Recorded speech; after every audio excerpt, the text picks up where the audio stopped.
Desde el Centro de Estudiantes organizamos esta actividad. Bueno, principalmente se encuentra Laura Bogliano, quien fue estudiante de este colegio. Ella es contadora y bueno, es hija de desaparecidos. Se encuentra aquí para brindar su testimonio. Y también se encuentra Silvia Ticio, docente del colegio en la materia historia, en cuarto año B, A y C. Bien, así que Silvia nos va a dar un contexto sobre la dictadura cívico-militar en la Argentina y después Laura va a hablar sobre su experiencia de vida. Silvia. Conmemoramos el último alzamiento cívico-militar. Hablar del pasado es lo que he estado haciendo buena parte de mi vida, pero hablar de este acontecimiento en particular me resulta muy difícil. Hablar de la dictadura me involucra en lo personal, porque marcó 7 eternos años de mi vida y se llevó gente muy querida, gente que admiré mucho antes de que fueran asesinados. Por eso me senté a escribir, para ordenarme y no confundir el plano personal con el plano histórico. Me di cuenta de que el hablarle a ustedes de los desaparecidos me llevaba directamente a recordar las caras de amigos y amigas junto a los cuales crecí. Y esto es lo que escribí. Estamos compartiendo este espacio para conmemorar el 46 aniversario del último golpe de Estado, de 5 golpes de Estado que atravesó la República Argentina a lo largo del siglo XX. ¿Qué es un golpe de Estado? En el caso del 76 fue la toma del poder político de un modo repentino, ilegal y violento en manos de militares con el apoyo de civiles. Porque el golpe del 76 no fue un golpe militar, fue un golpe cívico-militar, respaldado por civiles y por medios de comunicación. El 24 de marzo de ese año comenzó el autoerigido y autoproclamado proceso de reorganización nacional, encabezado por una junta militar que representaba las 3 fuerzas: Jorge Rafael Videla, Ejército; Emilio Macera, Marina; y Orlando Agosti, Aeronáutica, Fuerza Aérea. La democracia y el orden institucional del país quedaron en pausa por 7 años. Ese día fue derrocada María Estela Martínez de Perón, que había asumido la presidencia tras la muerte de Juan Domingo Perón en 1974. Entre el 76 y el 83 se instaló una dictadura, algunos de cuyos objetivos fueron reorganizar de raíz la sociedad y la economía argentina. Una política neoliberal que suponía un extraordinario plan de ajuste que golpearía a los sectores populares. Era previsible el malestar en estos sectores, para el cual la Junta Militar tenía una respuesta: el disciplinamiento y la represión. Para alcanzar esos objetivos, el gobierno de facto, esto quiere decir un gobierno de hecho, no elegido por nadie, encarceló a la presidenta y a algunos de sus ministros, clausuró el Congreso, proscribió a todos los partidos políticos, disolvió la Corte Suprema de la Nación, intervino sindicatos y universidades y suspendió el derecho de huelga. También censuró revistas, películas, libros y programas de radio y televisión. Con la excusa de que era necesario exterminar a los grupos armados, la dictadura implementó una represión ilegal que dejó miles de desaparecidos, la mayoría de los cuales fueron torturados en centros clandestinos de detención y asesinados. Las víctimas de la represión ilegal incluyeron no solamente integrantes de los grupos armados, ERP y montoneros, sino también sindicalistas, docentes, estudiantes, periodistas, artistas, monjas, sacerdotes, catequistas y activistas sociales.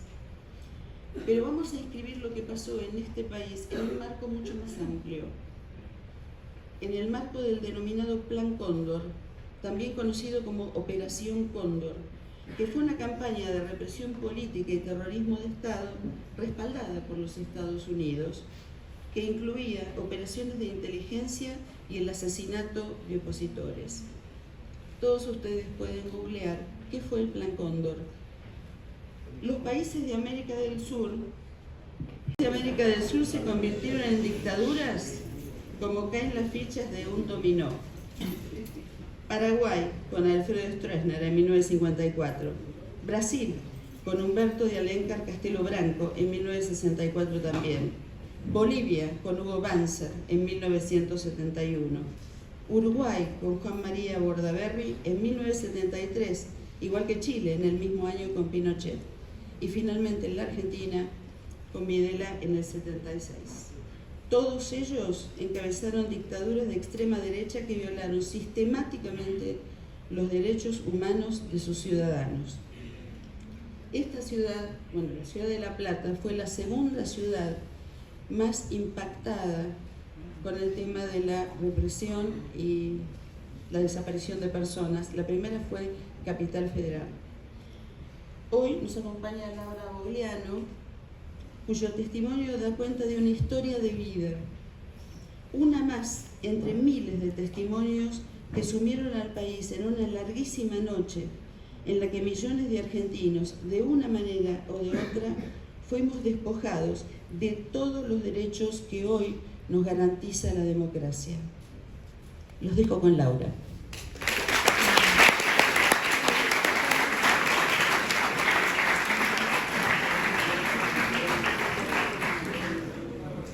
Bueno chicos, a ver si se escucha, ¿no? Ahí se escucha bien. Sí, no tenemos que... Les cuento que yo vine a este colegio. A mí no me tienen que contar qué es el Estrada de Citibel porque hice la primer salita y terminé en 5º año, porque yo soy de las viejas, de 7 años de primaria y 5 de secundaria.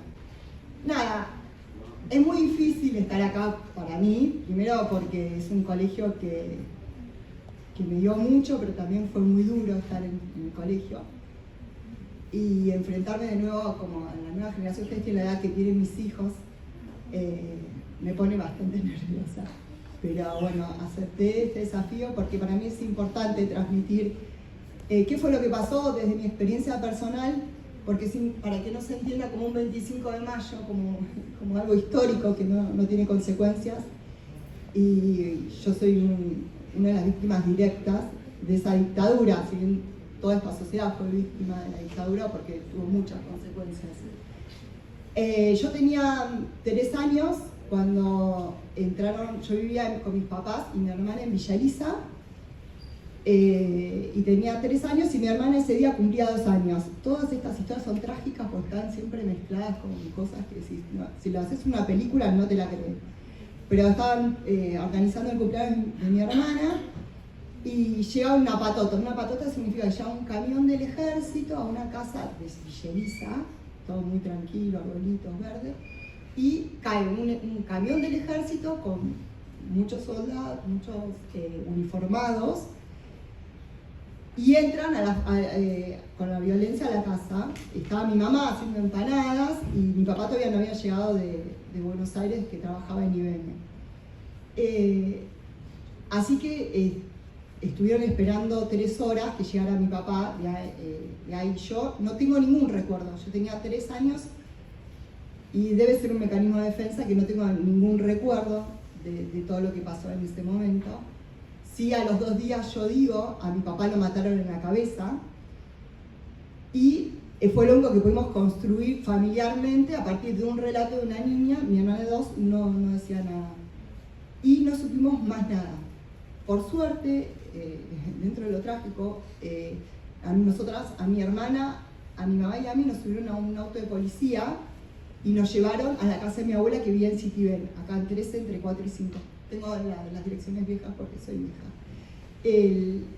Y ahí no entendemos porque muchos chicos fueron apropiados. Nosotros tuvimos la suerte de que nos devolvieron a la casa de un familiar, por eso nos criamos con nuestra familia, pero fue suerte la que tuvimos.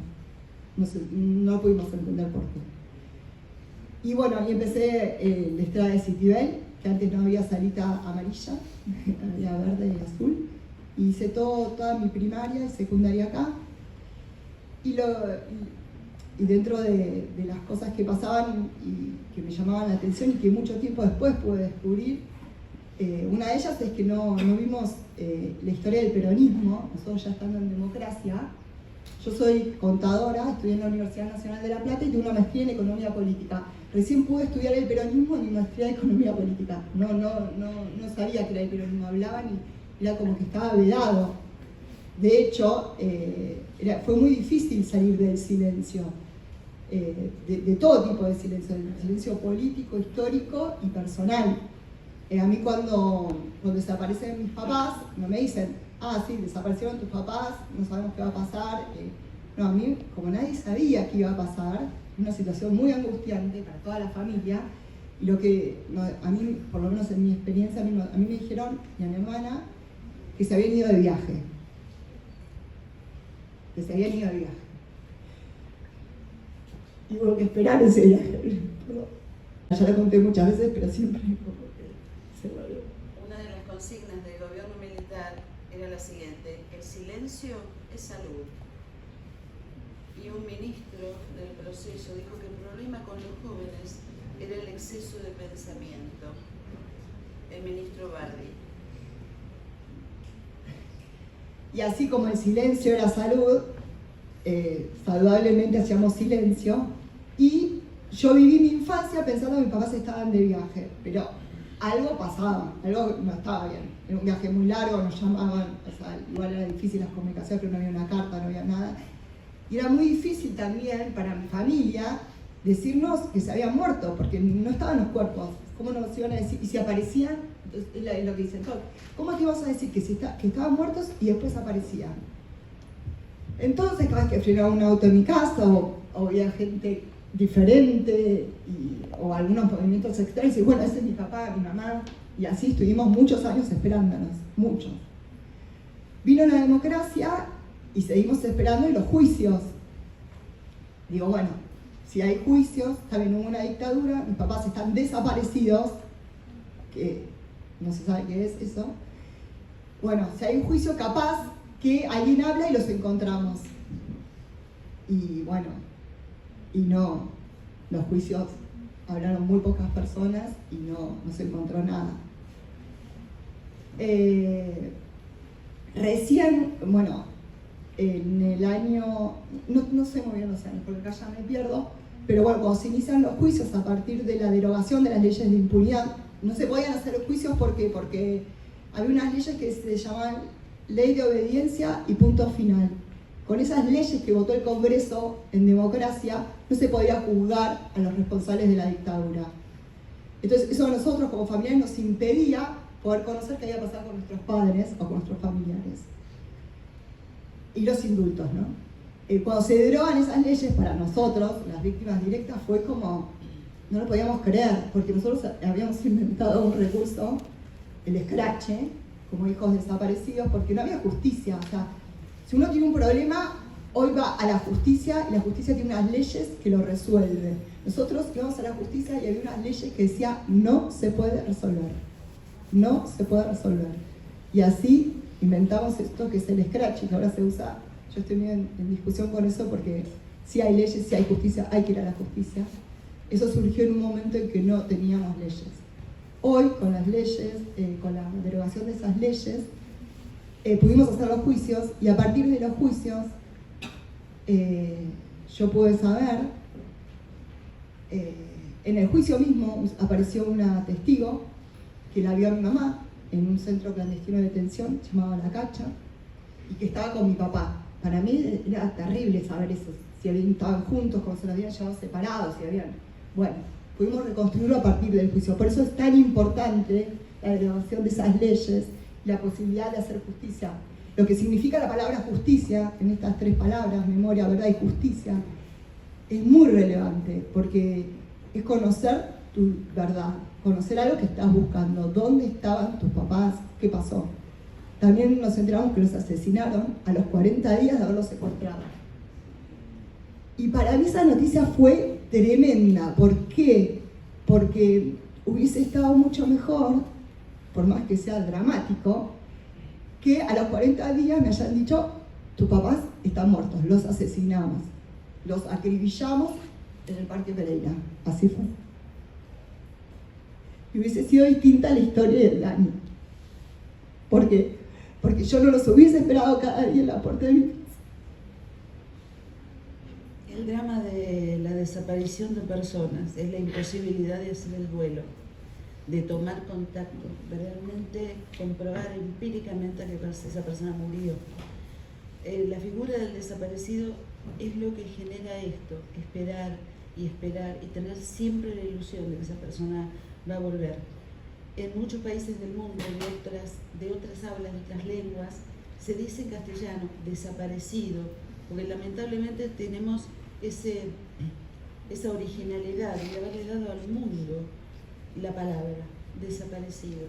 En una oportunidad un periodista europeo le preguntó a Videla, porque era europeo y era inmune, o sea, no se lo podían llevar, ¿qué pasa con los desaparecidos? Y Videla lo miró y le dijo, desaparecido, no está, no tiene entidad, es eso.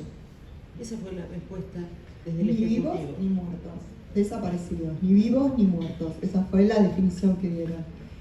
Y así lo vimos, de hecho, influyó también, o sea, yo vivo en la casa que vivían mis papás, o sea, porque yo los esperaba, digo, si ellos aparecen, tienen que venir a un lugar conocido, y así fue trazando toda esa definición mi vida, que hubiese sido muy distinto si la cosa hubiese sido otra. Y volviendo, digamos, esta es una pequeña historia, pero lo que significó y del daño que fue, ¿no? De no solamente la dictadura, esos 7 años, sino después de la dictadura, ¿no? Y de no poder haber encarado juicios profundos, que si bien Alfonsín intentó hacerlo, no se pudo y se hicieron estas leyes, pero que bueno, que hoy por hoy, por suerte, mucho tiempo después, se pudo hacer y logramos